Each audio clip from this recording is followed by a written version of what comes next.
Hi, I want to do this video on pre-construction condos.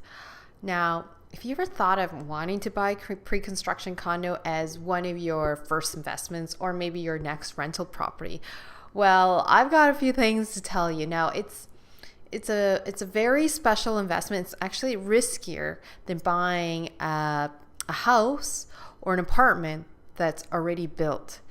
And the reason being, and I'll tell you my situation. I went and I think 5 or 6 years ago, I can't remember now, but I bought two pre-construction condos. They were by a very reputable developer. I did a ton of research into this developer, and I even worked with them in the past during my engineering days. So that's how intimate I am with this developer. I bought these two pre-construction condos. I knew that the amenities would be really great, the finishes would be very high end, and I calculated the numbers and I thought, okay, well, there's potential money to be made. And I looked at rent covered. I looked at different ranges to see if, say the market did fall a bit or interest rates went up a bit, the rent covered, and it did. And the thing is, when you buy a pre-construction condo, great thing is you start with 5% down. A lot of these pre-construction condos really market to people who are cash, like say, strapped. And so you can start with 5% down and buy a property in today's dollars for the future. So you're locking in on a value of a condo that is could be built many years out. And that's exactly what happened. So these pre-construction condos, they have a scheduled date that when they're going to be finished, but most times, I actually have never seen a time where they're finished on time.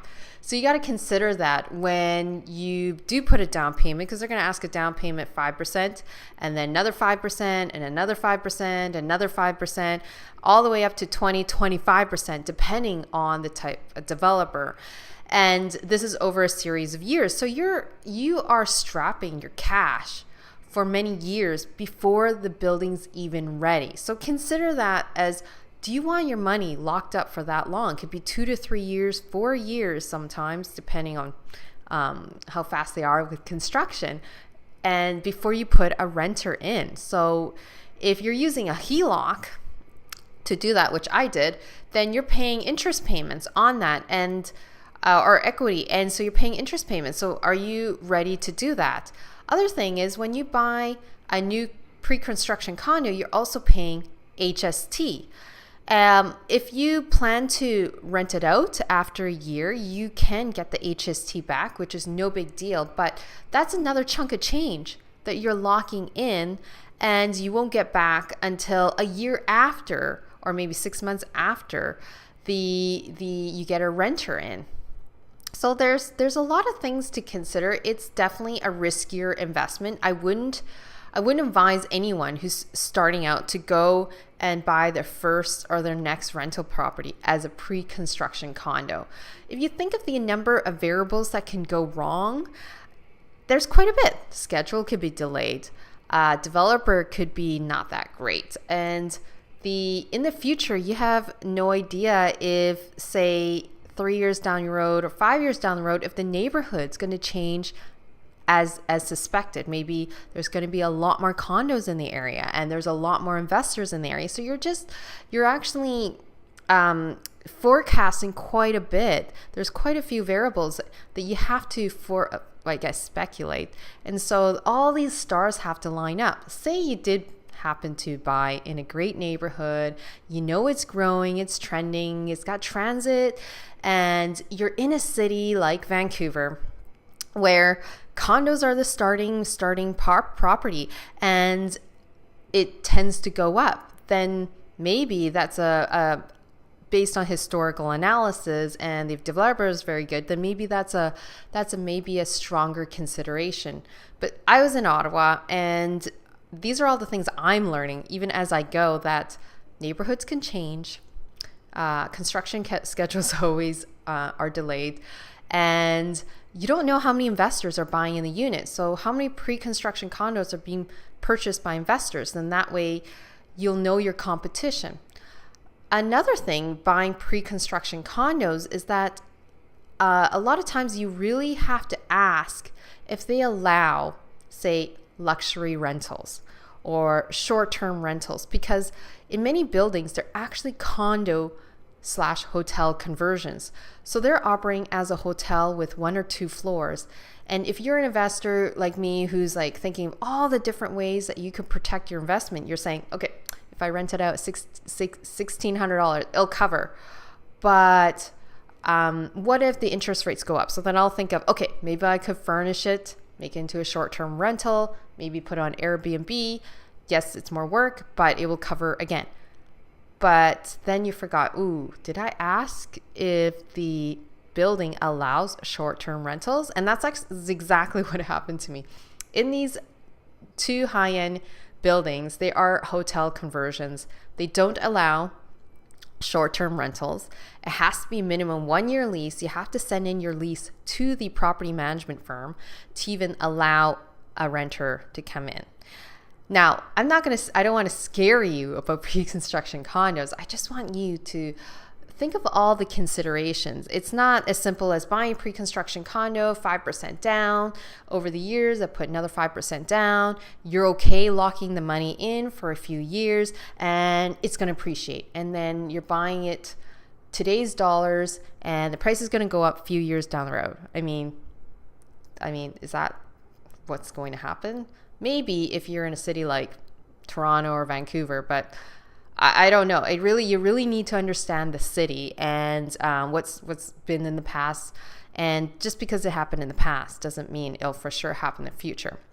So given that I've given you a lot of things to digest, I thought, okay, let me give you a few things where you can really protect your investment. Say you have or you will, or thinking in the future of buying a pre-construction condo. And this is how you can protect your money. Always look for, when you're looking at pre-construction condo, how many investors are actually interested in the same building. That'll give you a bit of intelligence as to, are you going to be competing with a lot of investors in the building who are going to be renting out to units to tenants? Then that's just more competition for you. The other thing is the neighborhood full? Is it trending? Is it lots of transit? Or is it not established and you don't know what it's going to look like in the future? The ideal situation is you buy a building that has that doesn't have a lot of buildings that are competition to you. That gives you just more competitive edge.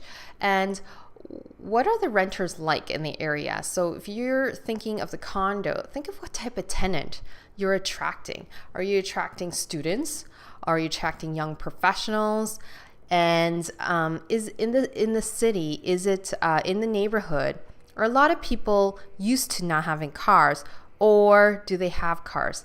Because a lot of condos right now don't even offer underground parking, even if you want to buy one. Same with storage lockers.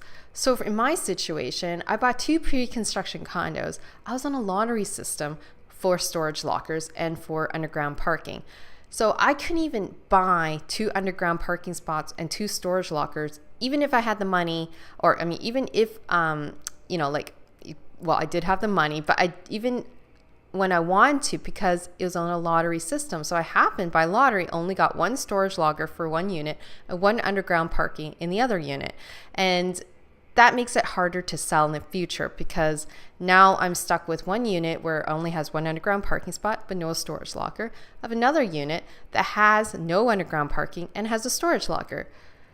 The great news is that when I researched it, I knew that there's a lot of transit in the area. So think of if you are interested in condos or even pre-construction condos, think of the transit. Is there a lot of transit in the neighborhood? If you're, I would recommend that you do always choose underground parking unless you think you can get your money back and sell the property with no problem without underground parking. I know in my city, that's not the case. The other thing is condo fees always go up. I've owned 5-6 condos now to date, can't remember, but Condo fees creep up over the years because there's more wear and tear, there's more maintenance, hot tubs go wrong, etc. The more amenities you have, the higher the condo fees are. And so think of that when you're considering your rental income. And it makes it actually harder to cash flow over time. So if you're banking on a condo to bring in quite a bit of income for you, condos are not really an income generator. They could be a wealth generator. It's really a riskier investment compared to a house or something's already built. It's because they're pre-construction condos. So consider that. Condo fees, I really don't like them. Now I've changed my strategy. I don't like any place that has condo fees because it eats up the cash flow. And then think of how easy is it to sell? Because at the end of the day, a lot of people don't want to keep a condo for a very, very long time. And mainly because it has a lot of condo fees. So over time, say 5 to 10 years, are you hoping to sell this unit? What if it doesn't sell? If it doesn't sell, are you able to furnish it for a short-term rental and just to keep it going? Or if you needed the money, then think of like how easy can you sell it? Now, condos are great investments in that they're starter homes, usually easy to sell. But if you're in a city where starter homes are not condos, but rather townhomes, and condos are kind of a nice thing to have, but not a lot of people want them, they're not a good place, and not a good entry level unit to buy, because it's actually harder to liquidate if most people in your city tend to prefer townhomes versus condos, or prefer houses than condos. But in Vancouver, well, because of the housing price is just crazy, a lot of people actually will buy a condo as their starting point.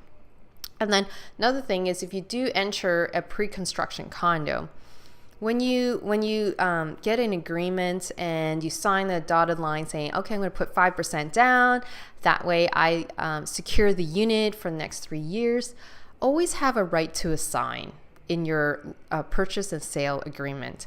And it's really to protect you. You know, you don't know. I'm always thinking like options. And you don't want to be stuck in a situation where you want your money back and you say you changed your mind. That way, if anything changes 2-3 years down the road and you do need the money back, you can, with that right to assign, be able to sell that purchase sale agreement to someone else who would take over your pre-construction condo. Now, this is not guaranteed, but it gives you more options, because for me, and I'm sure like you, life can change 2 to 3 years down the road. And I love having ultimate flexibility with my properties. And let's see, what other things? The other thing I wanted to say was, with Airbnb, again, they're not always allowed in the condominiums, so just remember about that. And what else did I want to say? Oh, underground parking. If the unit is in downtown, I'm a big advocate of having underground parking. Now, probably a lot of people may not need it, but it's a great way to generate extra income. Because I don't know, in some cities like Ottawa, downtown underground parking is like $250 a month. And if say the rental market's kind of flattened, the underground parking stays pretty steady. It actually trends up. So this is another way to protect your investment. Say if condo fees go up, rental market's flat, your underground parking, you could just boost that. So you have another variable to play to try to find a way where if anything happens in the market, you can boost your income. Other thing is storage lockers. I love storage lockers. Everyone wants more space when they're in condo. You could always charge an extra fee when it comes to a storage locker. And if this is the situation I'm in now, I'm trying to sell my condo. It's been a decent market, and my condo fees have gone up much higher than the rate of inflation. And so I only can boost my rental income so much. What I've done is, instead of, I've boosted my rental income so that's competitive with the rates here.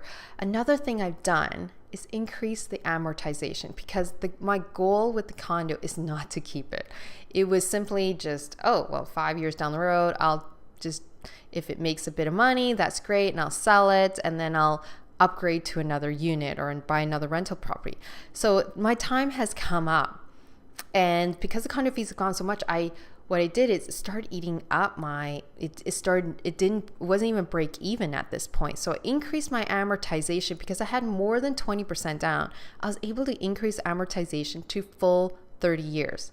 So I already had this unit for 5 years. Now I'm going to increase the amortization to 30 years. So that means then I've lowered now the payments for my mortgage, and just to offset the higher condo fees. So then it does cover, now the rent coming in covers the condo fees, the mortgage, the interest payments, the condo insurance, and a bit of wear and tear. And then you can set aside as a reserve for vacancies, etc. So it covers now, and I like it. It's also a bit of a lifestyle design for me because I love the building. It has great amenities that I can use. But it's a great tip for you if you're stuck in a situation. It doesn't have to apply for pre-construction condos. You apply for any type of rental property where if you're starting to struggle because interest rates have gone up, condo fees gone up, or heating's, I don't know, like say there's a bunch of things that have gone up in costs and it's eating up your rental income, you can look at ways of offsetting that by, say, increasing your amortization. Now, the downside is that obviously you have a longer period of time to now pay off your property, and if you want to keep this property for a very long time, if not forever, then maybe you don't want to do that, and you can suck it up and just say, okay, I'm planning to keep it forever, so I don't really care if it eats up my cash flow by, I don't know, 100, 200 bucks, because I already have a job or have a career. I'm not relying on it. But if you're in a situation where you want the money back, then this is a way to, make it an easy rental, increase the amortization, everything covers. Because the great thing about condos is that they tend to be much easier to rent out. It's nicer, especially pre-construction because they're new. Tenants like it, and they have minimal upkeep because it's smaller. And there's the places are newer, the appliances are newer.